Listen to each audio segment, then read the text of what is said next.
Where the French president is aiming to quell weeks of violence by offering an olive branch to his angry nation.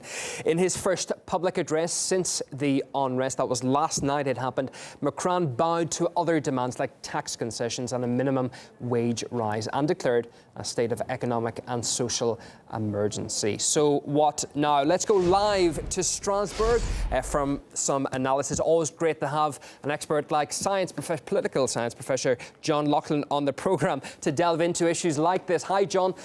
It's estimated, I'm just looking at some of the figures here, 10 billion euro these reforms are going to cost. Let's take a listen, in fact, just to what was said, and we'll go in depth into it later.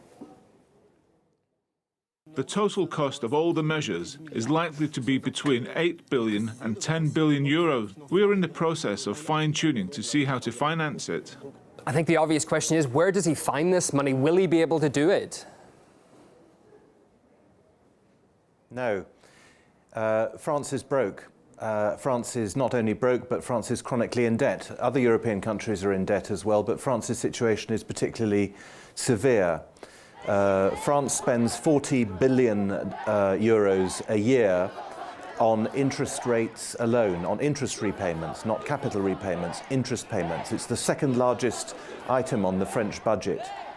And under Macron's predecessor, the overall state debt in France rose to 100% of gross domestic product. Macron came in promising to reduce public spending. He said he would reduce it by between 60 and 70 billion euros. And he also, of course, claimed that he would kickstart the economy with tax cuts. What we are seeing here is an increase in state spending, not a decrease. We are seeing a man running frit, running scared, exactly like Mrs. May in London.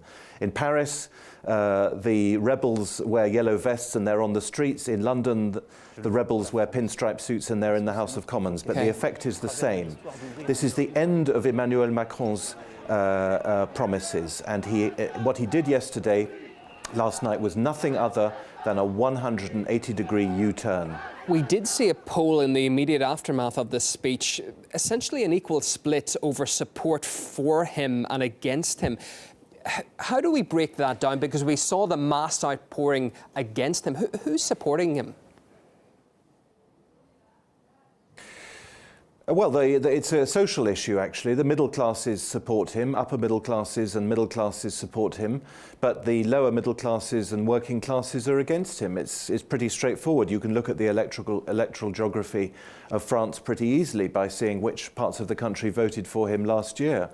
But the fact is that this is absolutely not the first explosion of anger on the streets of Paris. On the contrary, such demonstrations occur regularly. There's usually at least one of these every 5 years, at least, during every presidency.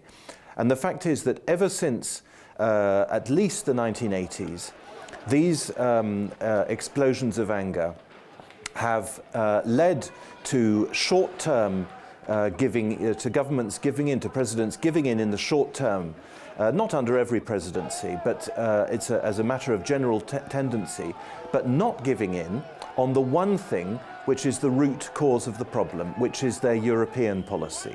Because inside the Eurozone, France will continue to choke to death, just like all the other southern European countries are choking to death in the Eurozone. Italy, Spain, Greece, and so on.